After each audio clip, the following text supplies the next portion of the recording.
In the early 8th century, a shadow loomed over Europe, vast and unstoppable, threatening to reshape the world.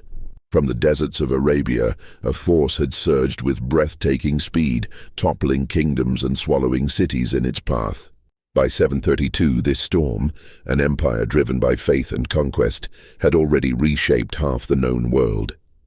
Its banners fluttered over North Africa and Spain, and now its gaze turned northward toward the heart of a fractured continent. This was no mere raid or skirmish. It was an invasion poised to redefine civilizations. Europe, a patchwork of warring tribes and fledgling kingdoms, seemed ill-prepared to face the tide. Yet, in this moment of peril, one man and his small army stood defiant, ready to meet destiny on a battlefield that would echo through history. The stakes could not have been higher. For centuries, battles had decided the fates of kings or the borders of empires. But this clash, brewing in the autumn of 732, was different.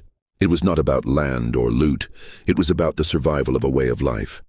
The invaders, the Umayyad Caliphate, carried the momentum of a century of victories, their armies hardened by conquest from Damascus to Cordoba. They brought not just swords, but a new faith, a new culture, and an administrative order that had already transformed vast regions. Against them stood the Franks, a people forged in the crucible of tribal feuds, led by a man known not for his crown, but for his resolve, Charles Martel, the Hammer. Outnumbered and outmatched in resources, his forces held the line where others had crumbled. The question was not just whether they could survive, but whether they could halt a force that seemed ordained to triumph. This moment was a collision of worlds. On one side, the Umayyads, unified by purpose and propelled by a vision of global dominion. On the other, a fragmented Europe, still groping toward an identity, clinging to the cross as its unifying symbol. The battle to come would decide more than a victor. It would shape the soul of a continent. Would the crescent overtake the cross? Would Europe fall under a new order, or would it find the strength to resist? As the armies converged near the city of Tours, the air grew thick with anticipation. The clash was inevitable, and its outcome would ripple across centuries, determining the course of history for generations unborn. To understand the storm that threatened Europe in 732, one must trace the rise of the Umayyad Caliphate, a juggernaut born in the sands of Arabia. In less than a century, Islam had exploded from a small desert movement into a global force, uniting tribes under a single faith and ambition. By the early 8th century, the Umayyads had forged an empire stretching from the Indus River to the Atlantic, a feat unmatched in its speed and scale. Their armies, fueled by zeal and disciplined by a sophisticated military machine, had toppled the Persian Empire and wrested North Africa from Byzantine control. Cities fell like dominoes. Entire regions bowed to their rule. This was not merely conquest, it was transformation, as the Umayyads brought governance, law, and a vibrant culture wherever they went. The Umayyads' ascent began in 622 with the Prophet Muhammad's migration to Medina, a moment that sparked a revolution. By 661, the Umayyad dynasty had seized control of the nascent Islamic state, turning it into an engine of expansion. Their armies, often outnumbered, relied on mobility and morale, their light cavalry slicing through heavier, slower foes. By 711, they had crossed the Strait of Gibraltar, led by commanders like Tariq ibn Ziyad, whose name still marks the Rock of Gibraltar. The Visigothic kingdom of Spain, riven by internal strife, collapsed in mere years. Toledo fell, then Cordoba, and soon the Iberian Peninsula was remade under Muslim rule. Mosques rose where churches once stood, and Arabic became the language of administration. This was not just conquest, but a cultural tide, reshaping societies with libraries, architecture, and trade networks. As the Umayyads pushed northward, their ambitions grew. Spain was a stepping stone. The rich lands of Francia beckoned beyond the Pyrenees. The Franks, a Germanic people carving out a fledgling identity, were no match for the Umayyads' seasoned armies, or so it seemed. The conquerors' confidence was not arrogance, but earned through decades of victory. Their general, Abd al-Rahman al-Ghafiqi, was a veteran of campaigns that had crushed kingdoms. His forces were diverse: Berber horsemen, Arab elites, and converts united by faith. moving with a speed that left defenders reeling. By 732, they had sacked Bordeaux, burned villages and looted monasteries, spreading fear through the Frankish countryside. To many, the Crescent's triumph seemed inevitable, a divine mandate sweeping away a fractured Christian world. Yet, this relentless advance was not without cracks. The Umayyads' rapid expansion strained their supply lines and relied heavily on the charisma of leaders like Abd al-Rahman. Their cavalry, while devastating on open plains, struggled in unfamiliar terrain. And in the north a new figure was rising, one who saw not just an invasion, but an existential threat. Charles Martel, the Frankish leader, understood that this was no ordinary raid. The Umayyads were not content with plunder. They aimed to reshape Europe itself. As their banners crossed the Pyrenees, the stage was set for a confrontation that would test the limits of both empires and decide the fate of a continent. In 732, Europe was not the unified continent we imagine today. It was a mosaic of warring tribes, petty kingdoms, and shifting alliances bound loosely by the fading legacy of Rome and the growing influence of Christianity. No single nation stood as a bulwark against the Umayyad tide. There was no France, no Germany, no England as we know them, only a patchwork of territories squabbling over power. The Franks, Visigoths, Lombards, and Saxons fought as much among themselves as against external threats. This disunity made Europe vulnerable, a land ripe for conquest by a force as disciplined as the Umayyads. Yet, within this chaos, the seeds of resistance were taking root, nurtured by a man who would forge order from division. The Franks, centered in what is now France and Germany, were a loose confederation of Germanic tribes. Their lands were rugged, their politics brutal. Succession disputes and tribal rivalries often erupted into bloodshed, leaving them ill-equipped to face a unified invader. Christianity was their unifying thread, but even this was fragile, with monasteries and bishops wielding influence alongside warlords. The Visigoths in Spain had already fallen, their kingdom shattered by internal betrayal and Umayyad swords. To the east, the Byzantine Empire was distracted by its own struggles, leaving Western Europe exposed. For the Umayyads, this fractured landscape was an invitation, a chance to extend their empire into the heart of Christendom. Life in 8th century Europe was harsh. Most people were peasants tied to the land, scraping a living from fields and forests. Cities, once vibrant under Rome, had crumbled into shadows of their former glory. Trade was sparse, roads were poor, and communication between regions was slow. This isolation amplified the terror of invasion. When Umayyad raiders struck, news traveled slowly, and coordinated resistance was nearly impossible. The sack of Bordeaux in 732 sent shockwaves through the Frankish lands, with tales of burned villages and looted churches fueling panic. To many it seemed God had turned away from the Christian world, leaving it to face a seemingly invincible foe. Yet, this very fragmentation gave rise to unlikely heroes. The Franks, though divided, were fierce warriors hardened by constant skirmishes. Their lack of centralized power meant leaders had to earn loyalty through strength and cunning, not birthright alone. Into this maelstrom stepped Charles Martel, a man whose name would soon resonate across the continent. Born illegitimate, he was an outsider in a world obsessed with lineage, yet his ambition and military prowess set him apart. He saw the Umayyad advance not as a distant threat, but as a challenge to his people's survival. As Europe teetered on the edge, Charles began to unite its scattered pieces, forging a force that could stand against the storm. The stage was set for a confrontation that would test whether a divided land could find the strength to endure. Charles Martel was no king, no emperor, no saint crowned by divine right. He was an illegitimate son, born to a Frankish noblewoman and a powerful father, thrust into a world that scorned his birth but could not ignore his will. In the early 8th century, the Frankish lands were a cauldron of ambition and betrayal, where power was seized, not inherited. Charles faced rivals who saw his illegitimacy as weakness, circling like wolves to claim the leadership of the Franks. Yet through sheer tenacity, political acumen, and battlefield brilliance, he carved a path to dominance, earning a name that would echo through history. Martel, the Hammer, his rise was anything but assured. Born around 688, Charles grew up in the shadow of his father, Pepin of Herstal, a major Frankish leader. When Pepin died, Charles was thrust into a power struggle against his stepmother and her allies, who sought to sideline him. Imprisoned briefly, he escaped and rallied supporters, proving his mettle in a series of campaigns against rebellious nobles and external foes. His victories were not just military but strategic, consolidating power over disparate Frankish tribes. By 720, he had subdued much of Francia, uniting its factions under his iron grip. His methods were ruthless, alliances forged, enemies crushed, and loyalty demanded, but they worked.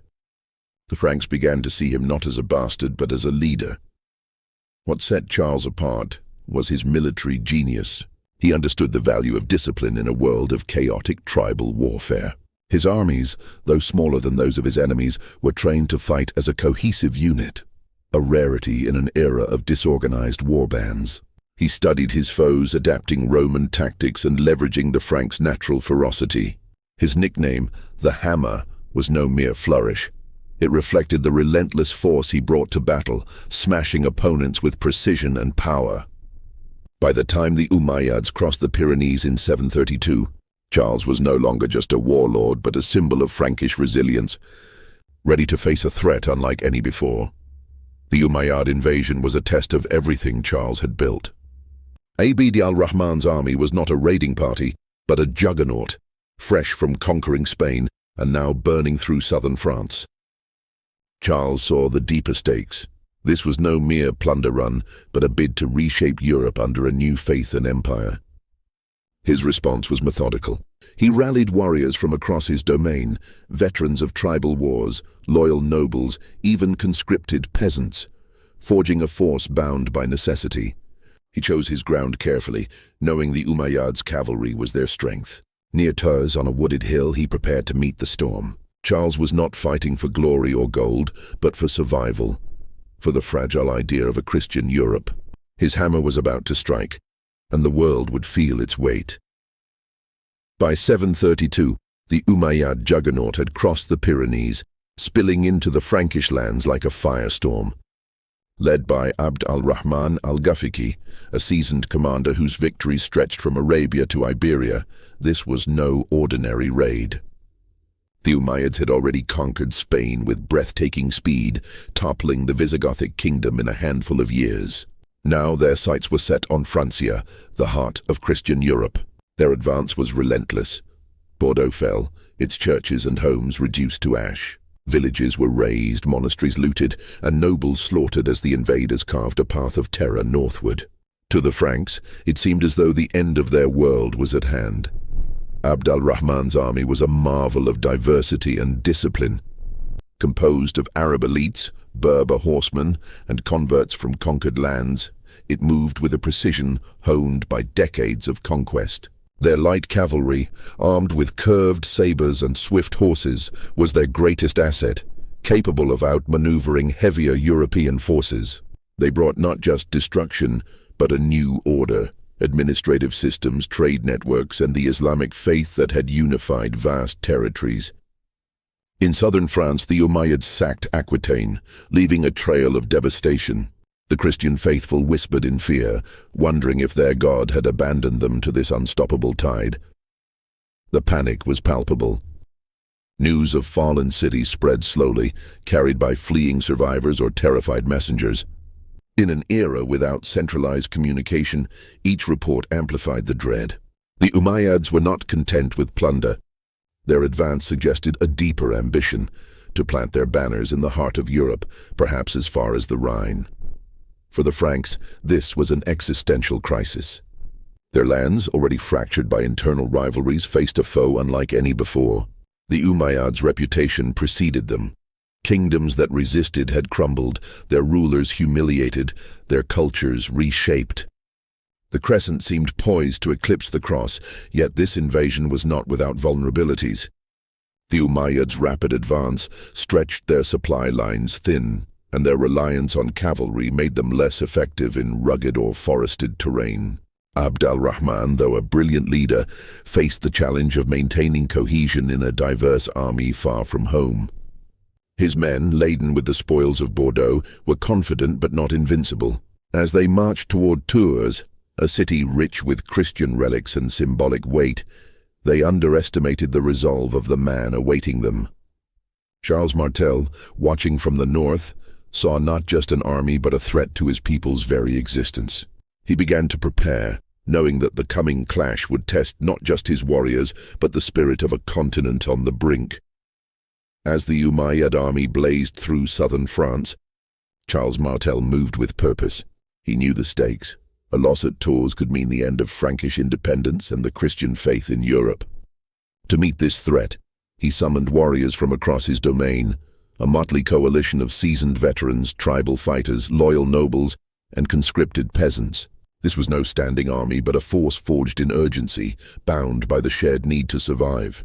Charles's genius lay not in numbers. His army was far smaller than the Umayyads, but in discipline and strategy, qualities he instilled in his ragtag defenders. Recruitment was a race against time. Messengers rode through Frankish lands, calling men to arms. Villages sent their strongest, often armed with little more than spears and shields. Nobles pledged their retinues, while veterans of Charles's earlier campaigns brought hard-won experience. This diverse host lacked the Umayyads' cohesion, but Charles molded them into a unit through relentless training and a shared sense of purpose. He preached not just defense but defiance, framing the coming battle as a stand for their homes, faith and future. Every man knew what was at stake. Failure meant obliteration. Charles' greatest asset was his understanding of terrain. The Umayyads' cavalry, devastating on open plains, could be neutralized on uneven ground. He chose a wooded hill near Tours, a city revered for its Christian significance, to make his stand. The site was no accident. The dense forest and sloping ground would hinder the enemy's mounted charges, forcing them into a fight on Frankish terms. Charles positioned his men in a tight formation, shields locked, spears ready, creating a wall of wood and iron. His infantry, though less mobile than the Umayyad horsemen, was trained to hold firm, a human fortress against the storm. As his army assembled, Charles walked among them, his presence a steadying force. He was no distant commander, but a warrior leader, his voice carrying over the clatter of weapons. He reminded his men that they fought not for glory but for survival, for their families, their churches, their way of life. The Franks, though outnumbered, drew strength from this shared resolve. They were not knights in shining armor or Roman legions, but farmers, tribesmen, and lords united by a common cause. As the Umayyads approached, their banners visible on the horizon, Charles's army stood ready, their breath visible in the cold autumn air. The stage was set for a battle that would decide the fate of Europe. For days, the armies of Charles Martel and Abd al-Rahman al-Ghafiqi faced each other across the fields near Tours, locked in a silent war of nerves. The autumn of 732 was cold, the air heavy with the weight of impending conflict. The Umayyad camp sprawled across the open plains, their banners snapping in the wind, their horses snorting with impatience. Estimates suggest their force numbered 40,000 or more, a vast host of cavalry and infantry hardened by years of conquest. Across from them, on a wooded hill, the Franks stood in tight ranks, their shields gleaming faintly under a pale sun. Charles's smaller army, perhaps half the size, was a study in discipline, their formation unyielding despite the odds. The standoff was as much psychological as strategic. Abd al-Rahman, a commander who had swept through Spain with ease, faced a dilemma. His cavalry, the Umayyads' greatest strength, thrived on open terrain where speed and mobility could shatter enemies. But Charles had chosen his ground with care, a hilly, forested slope that choked the space for sweeping charges. To attack head-on risked bogging down his riders against a wall of spears and shields. For days he probed, sending scouts to test the Frankish lines, hoping to lure Charles into the plains where his horsemen could dominate. Charles, however, refused to budge. His patience was his weapon, each passing day bringing more stragglers to bolster his ranks. At night, the fields glowed with thousands of campfires. The Franks sharpened their blades, whispered prayers, and spoke of distant homes. Some trembled, knowing the might of the force they faced. Others burned with conviction, believing this was the moment to defend their faith. Across the plain, the Umayyad camp buzzed with activity. Their soldiers, confident from past victories, saw the Franks as just another obstacle. Yet Abd al-Rahman's hesitation betrayed uncertainty. His army was far from home, its supply lines stretched, its men weighed down by plunder. The longer they waited, the more their momentum waned. Skirmishes flared on the battlefield's edges, scouts clashing in brief bloody encounters. Rumors swirled. The Umayyads planned to sack Tours, a city rich with Christian relics, to break the Frank spirit. Charles, ever vigilant, used the delay to his advantage, drilling his men to hold their formation, to trust in their shields and spears. His strategy was simple but brutal. Force the Umayyads to fight on his terms, where their cavalry's speed would falter. As the days dragged on, tension mounted like a coiled spring. Both sides knew the wait could not last forever.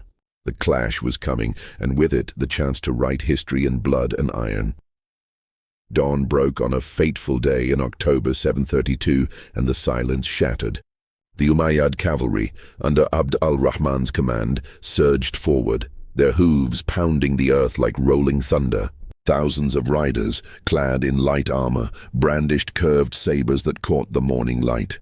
Their banners whipped in the wind, their war cries echoing across the plains. This was the weapon that had carried Islam from Arabia to Spain, a force that had shattered kingdoms with its speed and ferocity. Wave after wave charged toward the Frankish line, a tide of steel and horseflesh aimed at breaking the defenders on their hill.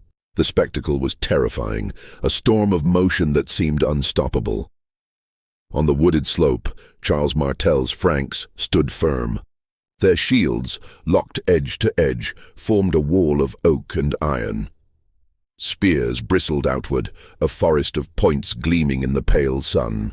These were not professional soldiers in the Roman mold, nor knights of later centuries, but a mix of hardened veterans, tribal warriors, and conscripted peasants.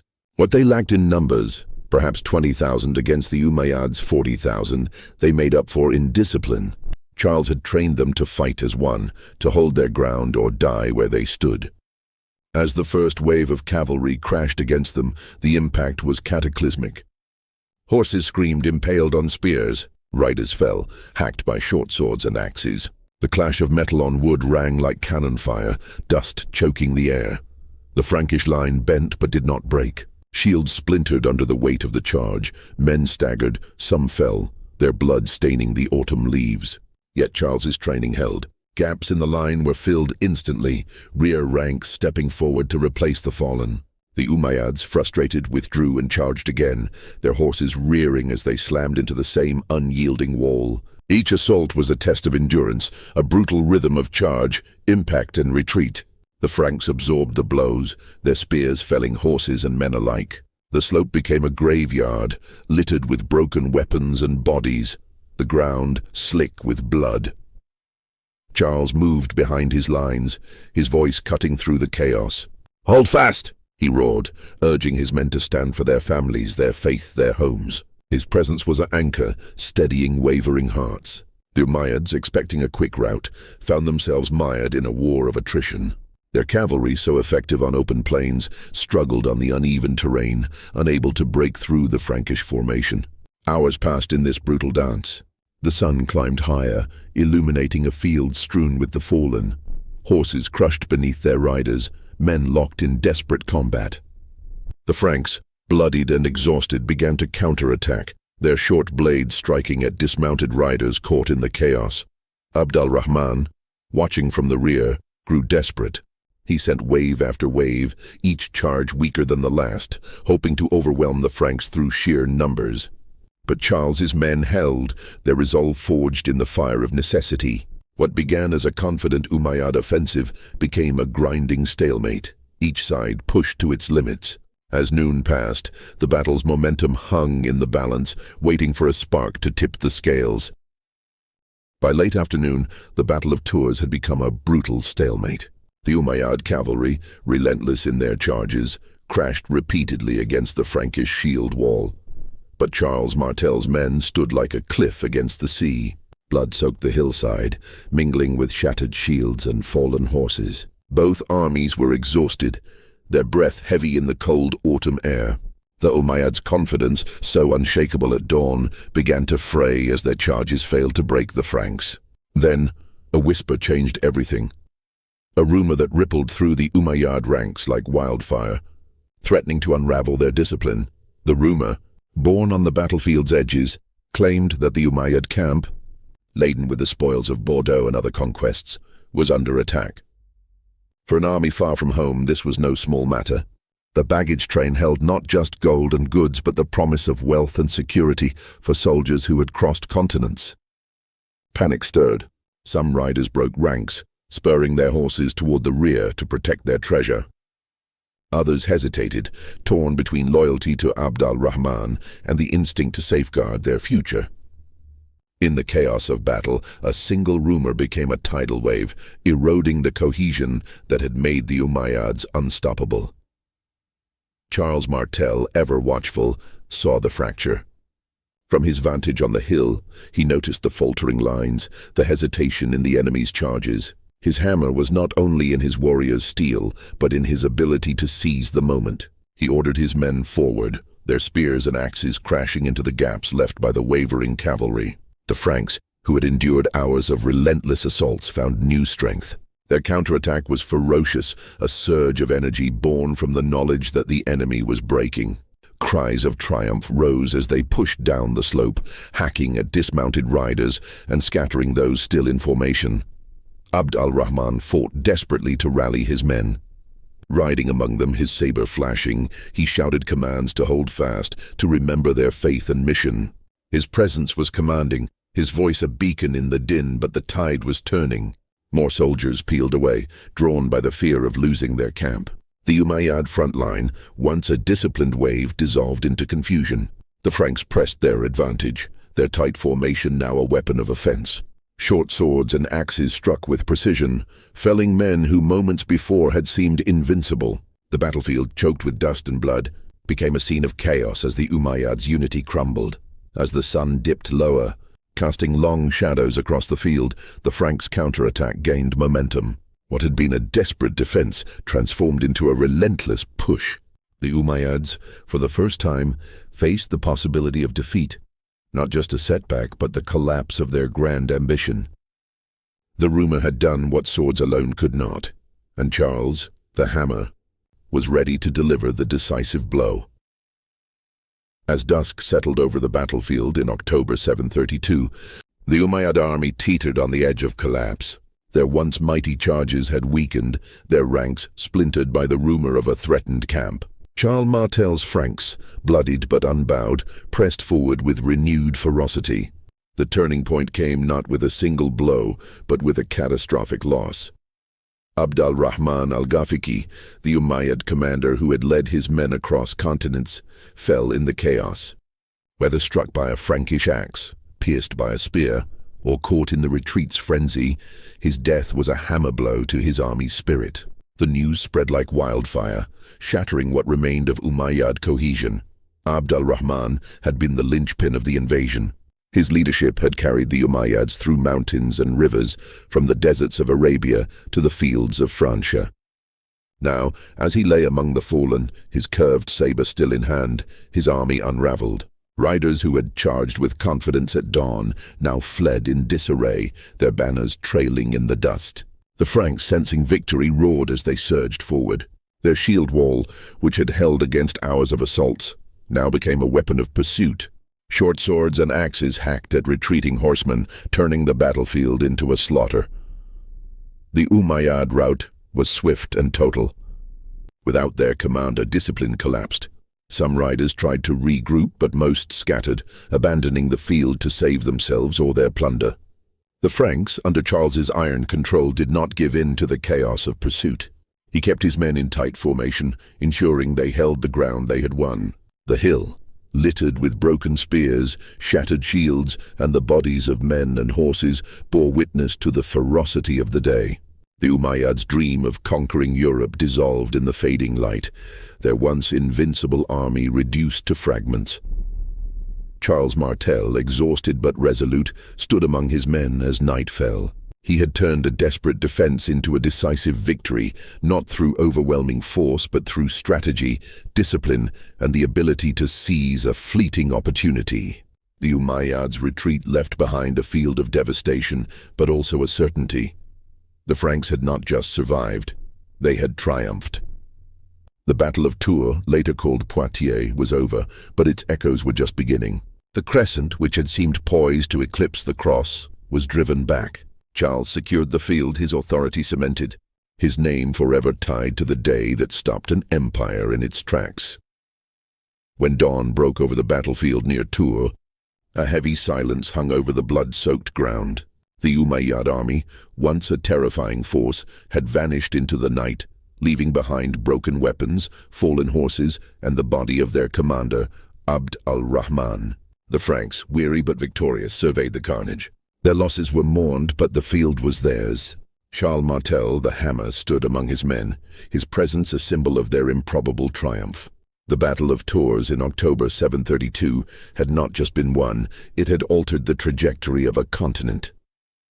Charles moved quickly to secure his victory. He ordered his men to gather the wounded, collect the spoils, and fortify their position. There was no reckless pursuit of the fleeing Umayyads. Charles knew that discipline in victory was as crucial as in defense. The enemy camp, rumored to have been attacked, yielded treasures from Bordeaux and beyond.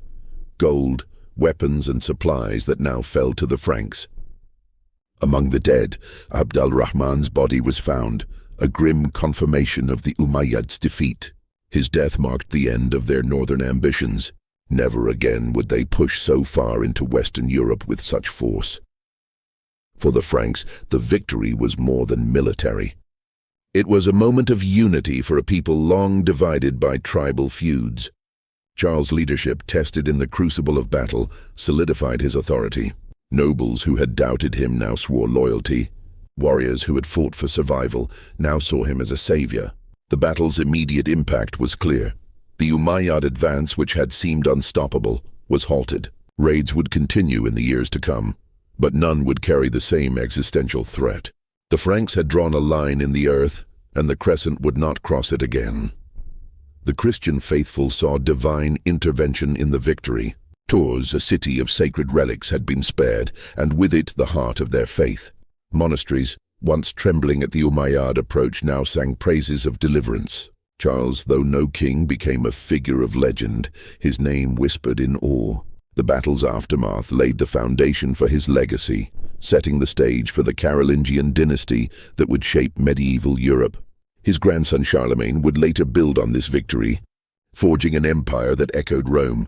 For now, though, the dawn after Tours was a moment of relief and resolve. A fragile Europe had held, and its future, though uncertain, was its own to shape. The Battle of Tours, fought in the autumn of 732, was more than a clash of armies. It was a pivot point in history. Its echoes rippled across centuries, shaping the identity, culture, and destiny of Europe. For the Franks, their victory under Charles Martel was a triumph of survival, a moment when a fractured people stood against an empire and prevailed. For the Umayyads, it marked the high watermark of their western expansion, a dream of conquest broken on a wooded hill. The battle's legacy is not just in the blood spilled, but in the world it preserved and the one it created. Historians have long debated the battle's true scope. Some argue the Umayyads sought only plunder, not permanent conquest, and that their defeat was a setback, not a catastrophe. Others see Tours as a firewall, halting an existential threat to Christian Europe. For those who fought, the stakes felt clear. They believed they had saved their faith, their homes, their very way of life. Medieval chroniclers cast the battle as a divine victory, the moment when the cross held firm against the crescent. This narrative, whether embellished or not, took root, fueling a sense of European identity rooted in Christianity and resistance. Charles Martel's victory reshaped the Frankish world. His authority, once contested, became unassailable. He united tribes and nobles under his banner, laying the groundwork for a centralized Frankish state. His lineage gave rise to the Carolingian dynasty, with his grandson Charlemagne crowned Emperor of the Romans in 800. Without Tours, this trajectory might have faltered. A Muslim-dominated Europe could have shifted the continent's cultural and political axis, altering the course of the Middle Ages and beyond. Instead, The Franks' stand ensured that Christianity remained the dominant force, shaping art, law, and governance for centuries. The battle's symbolic power endured. In medieval Europe, Tours became a rallying cry, a story of defiance against overwhelming odds. It inspired chronicles, sermons, and later nationalist movements, each retelling amplifying its significance. Even today, historians point to 732 as a turning point when Europe's fragile identity began to coalesce. The battle did not end Muslim presence in Europe. Spain remained under Umayyad rule for centuries, but it stopped their northward march, preserving a Christian heartland that would define the continent's future. Tours was a collision of worlds, faiths, and ambitions. The Umayyads brought a vibrant culture that left lasting marks on Spain, from architecture to science. The Franks, in their victory, forged a legacy of resilience, proving that unity and strategy could overcome even the mightiest foe. Charles Martel, the hammer, became a symbol of defiance, his name etched into history as the man who turned back the storm. The Battle of Tours, fought on a single autumn day, resonates still, a moment when a small army stood firm and the fate of Europe was forever changed.